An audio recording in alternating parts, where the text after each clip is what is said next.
Torrid के कारण, torrid के भीतर चुंबकीय क्षेत्र। ठीक है, अब ये टॉरॉइड होता क्या है, ये टॉरॉइड इस तरह से दिखता है, जैसा आप स्क्रीन पर देख पा रहे हैं, इस तरह से टॉरॉइड दिखता है। अब इसमें हमारे पास जो आप, तो इसमें हमारे पास टॉरॉइड में इस तरह से, ये जो टॉरॉइड है हमने इसको इस तरह से काट लिया है ना, इसके तो अक्ष के लंबवत हमने इसको काट लिया है। अब इसमें आप ऊपर से हम देखेंगे इसकी, तो ऊपर से आप ही देख पा रहे हो कि यहाँ से धारा जो है वो नीचे की ओर जा रही है, और इधर से जब घूम के आएगी तो धारा ऊपर की ओर, यहाँ पर ऊपर की ओर होगी तो इधर नीचे की ओर होगी।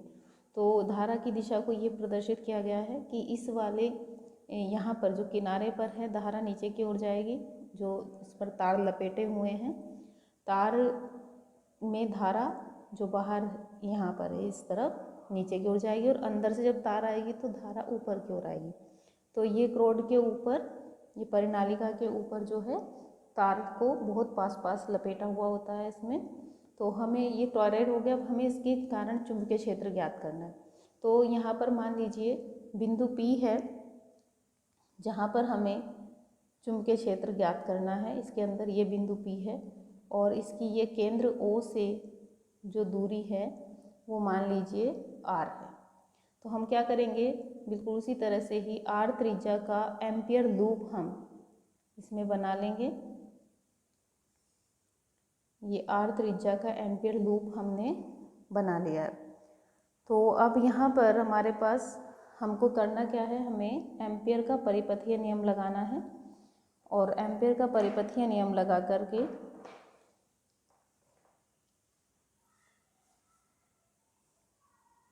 यहाँ पर लेंगे, पहले हम भीतर निकाल रहे हैं। तो बिंदु P पर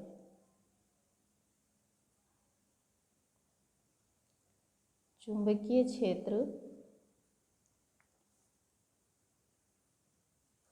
ज्ञात करने के लिए चित्रानुसार R त्रिज्या का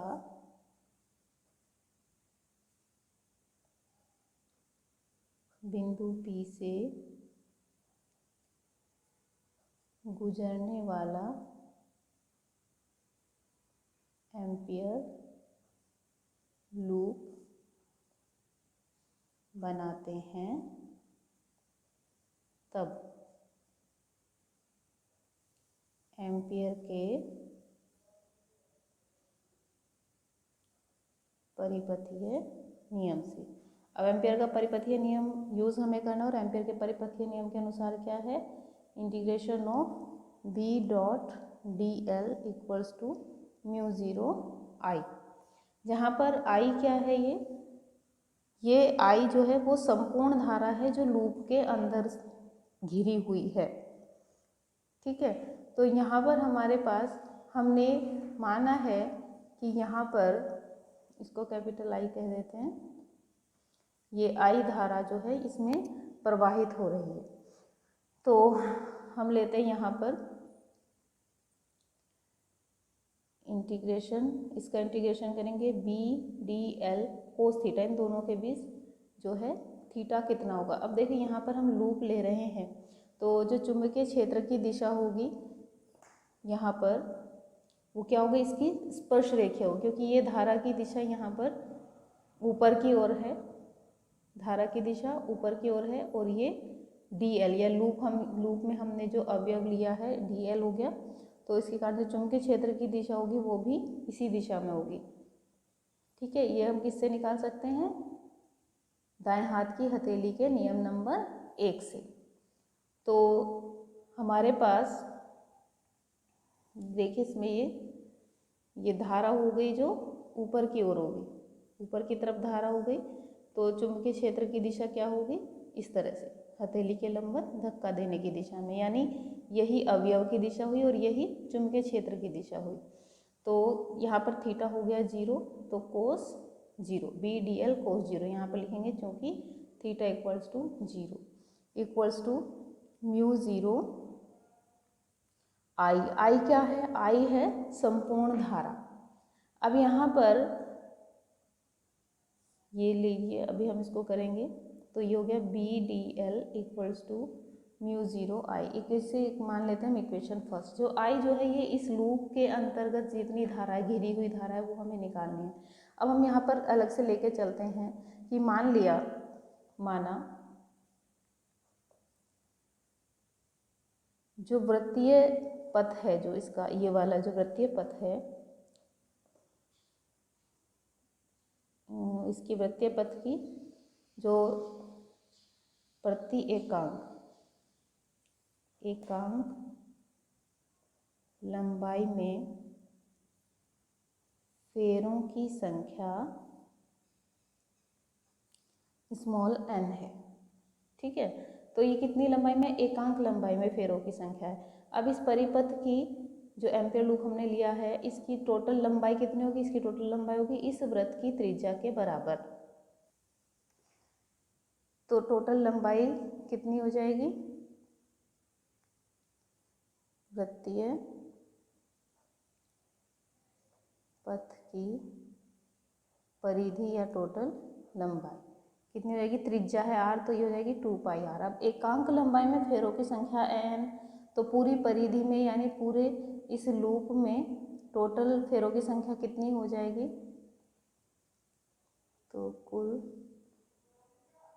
फेरों की संख्या equals to n into 2 pi r। ठीक है, अब यहाँ पर हमारे पास एक फेरे में धारा कितनी आ रही है? I। एक फेरे में कितनी धारा आएगी? I। तो n टोटल फेरों की संख्या है ये, तो वृत्तीय पथ से घिरी कुल धारा। अब एक फेरे में कितनी है? स्मॉल आई, तो टोटल फेरे हमारे ये आ गए, तो टोटल धारा कितनी हो जाएगी? n into 2 pi r into आई। ठीक है, तो यहाँ जो एम्पियर का नियम हम लगाते हैं, ये आई है, जो ये आई टोटल धारा है, तो टोटल धारा मतलब ये, तो ये किसकी वैल्यू हो जाएगी? आई की। तो हम लेंगे तब समीकरण फर्स्ट में आते हैं। बी तो कांस्टेंट है, तो बी आ गया बाहर। Integration of D L equals to यहाँ पर म्यू 0 और कुल धारा आई की वैल्यू क्या हो गई? ये n into 2 pi r into small I. अब इंटीग्रेशन ऑफ dl का मतलब वही हम कई बार कर चुके हैं, बार बार यही करते हैं। इंटीग्रेशन ऑफ dl का मतलब है सभी अवयवों की लंबाई का योग, यानी इस पथ की पूरी परिधि। तो पूरी परिधि कितनी हो जाएगी इसकी? 2 pi r equals to mu 0 into n into 2 pi r into I. अब ये 2 पाई r से 2 पाई r कैंसिल हो जाएगा, 2 पाई r से ये 2 पाई r कैंसिल हो गया, तो हमारा क्या बचा? b equals to mu 0 n I. तो ये हमारा हो गया टॉरॉयड के भीतर चुंबकीय क्षेत्र, जहाँ n क्या है? प्रति एकांक लंबाई में फेरों की संख्या, और I प्रत्येक फेरे में प्रवाहित होने वाली धारा। ठीक है, यहाँ पे अभी n तो हमने लिया है प्रति एकांक लंबाई में फेरों की संख्या। अगर हम सभी फेरों की बात करें, यानी पूरी लंबाई में फेरों की संख्या की बात करें, तो हम लेंगे यदि कुल फेरे कैपिटल N, और कैपिटल N किसके इक्वल होगा? देखिए एकांक लंबाई में तो हमने कितने लिए? फेरों की संख्या स्मॉल n। टोटल लंबाई कितनी है? 2 पाई r। तो कुल फेरों की संख्या कितनी हो गई? में n इंटू 2 पाई r, तो n इंटू 2 पाई r।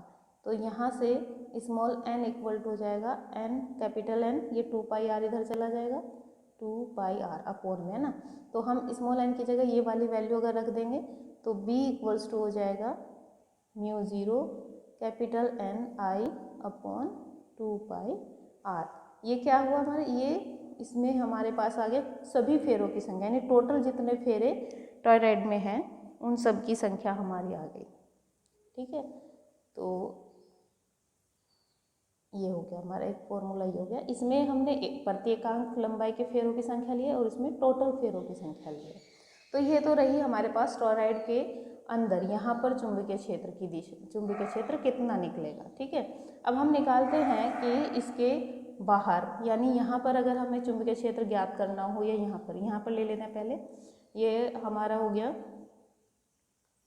यहाँ पर, ये मान लीजिए पॉइंट हो गया Q। इस Q पॉइंट पर हमें चुंबकीय क्षेत्र ज्ञात करना है, तो वही काम करना है बिल्कुल सेम पहले की तरह ही। तो यहाँ से हम क्या करेंगे, यहाँ Q से गुजरता हुआ एक एम्पेयर लूप लेंगे। ठीक है, तो क्या होगा, फिर हम हेडिंग लेते हैं टॉरॉइड के भीतर रिक्त स्थान में, है ना, जो इसके अंदर रिक्त स्थान है, रिक्त स्थान में चुंबकीय क्षेत्र। तो यहाँ पर अब हम क्या देख पा रहे हैं कि जब हमने लूप लिया है, इस लूप से हम जब एम्पियर का नियम लगाते हैं तो जो धारा हम ये आई लेते हैं, ये होती है कि एम्पियर लूप से जितनी धारा घिरी हुई है। अब ये एम्पियर लूप हमारा यहाँ बना है और यहाँ पर इसकी घिरी हुई धारा कितनी हो गई, 0। इसके अंदर कोई धारा नहीं है, तो धारा हो गई यहाँ पर 0, I इक्वल टू 0।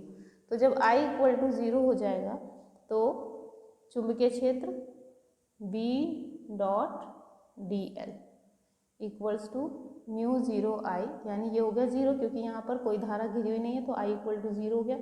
तो B dot dl equals to 0, यानी B इक्वल्स टू 0। ठीक है, आप इसको सोल्व करना है तो ये हो जाएगा ना, B डॉट dl का मतलब हो गया B dl cos 0 equals to 0।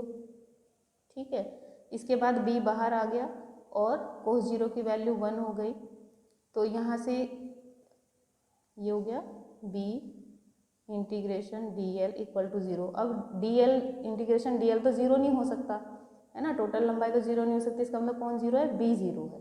तो मैं इसको यहाँ पर लिख देती हूँ, इसका मतलब क्या हुआ, B इक्वल टू 0, यानी टॉरॉइड के अंदर जो रिक्त स्थान होता है वहाँ पर चुंबकीय क्षेत्र 0 होता है। अब हम बात करते हैं टॉरॉइड के बाहर की। यहाँ मान लीजिए ये बिंदु R है जहाँ पर हमें टॉरॉइड के कारण चुंबकीय क्षेत्र ज्ञात करना है। तो यहाँ पर भी हम वही, यहाँ का R से ये पॉइंट R हो गया, R से गुजरने वाला हम एक लूप बनाएंगे, ये वृत्ताकार लूप बन जाएगा। ठीक है, ये हमारा पॉइंट R हो गया। अब ये थोड़ा इस तरह से हो गया, इसको वृत्ताकार, है ना। तो यहाँ पर हमें चुंबकीय क्षेत्र ज्ञात करना है, तो ये इसकी त्रिज्या हो गई। अब यहाँ पर देखिए क्या हो रहा है कि हमें यहाँ पर भी ये एम्पियर लूप है और इसके अंदर जितनी धारा घिरी है वही हमको लेनी है। हेडिंग डाल लेते हैं टॉरॉइड के बाहर चुंबकीय क्षेत्र।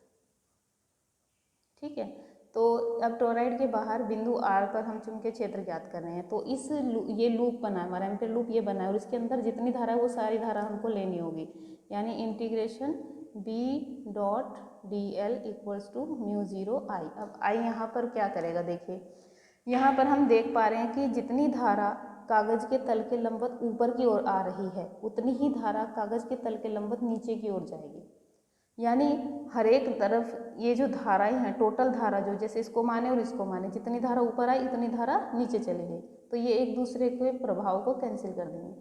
और क्योंकि फेरे पास पास इसी तरह से समान रूप से हैं, तो जितनी धारा ऊपर की दिशा में आ रही है, जितना प्रभाव ऊपर की दिशा में आने वाली धारा का होगा उतना ही प्रभाव नीचे की दिशा में जाने वाली धारा का होगा। और इस तरह से जो नेट धारा होगी इस लूप के, इस एम्पियर लूप के अंदर जो नेट धारा होगी वो हो जाएगी 0। ठीक है, तो यहाँ पर हम लिखेंगे बिंदु आर के लिए, बिंदु आर के लिए एम्पियर लूप से घिरी नेट धारा I इक्वल टू हो गया 0। और बिल्कुल इसी तरह से ही जैसे हमने ऊपर लिया था, जब धारा 0 हो गई B dot D L equal to 0, तो B integration D L cos 0 equal to 0, ये मैंने B पहले बाहर ले लिया है। और ये क्योंकि 0 नहीं हो सकता, कोस 0 की वैल्यू 1, डी एल 0 नहीं हो सकता, इसका मतलब कौन 0, B इक्वल टू 0। बिल्कुल सेम इसी तरह से जैसे ऊपर हुआ है, बिल्कुल ऐसे यहाँ पर भी चुंबकीय क्षेत्र 0 होगा। इसका मतलब टोरॉइड के भीतर रिक्त स्थान में और बाहर चुंबकीय क्षेत्र 0 होगा, केवल इसकी अंदर जो है, अक्ष के अंदर जो है, जो इसकी परिनालिका है, वहाँ पर चुंबकीय क्षेत्र होगा और वो एक समान होगा। ठीक है बच्चों, तो बहुत ही आसान टॉपिक था, कुछ नहीं किया है, केवल एम्पियर का नियम लगाया है और इसमें हमने प्रति एकांक लंबाई में फेरों की संख्या ली है, टोटल लंबाई ज्ञात कर ली, टोटल फेरे हो गए और बस इसकी वैल्यू यहाँ पर हमने रखी है कुल धारा निकाल के, तो B इक्वल टू μ0 Ni। उम्मीद है आपको ये टॉपिक समझ में आ गया होगा और वीडियो अच्छी लगी है तो लाइक एंड शेयर ज़रूर करें। ओके बच्चों, टेक केयर, थैंक यू।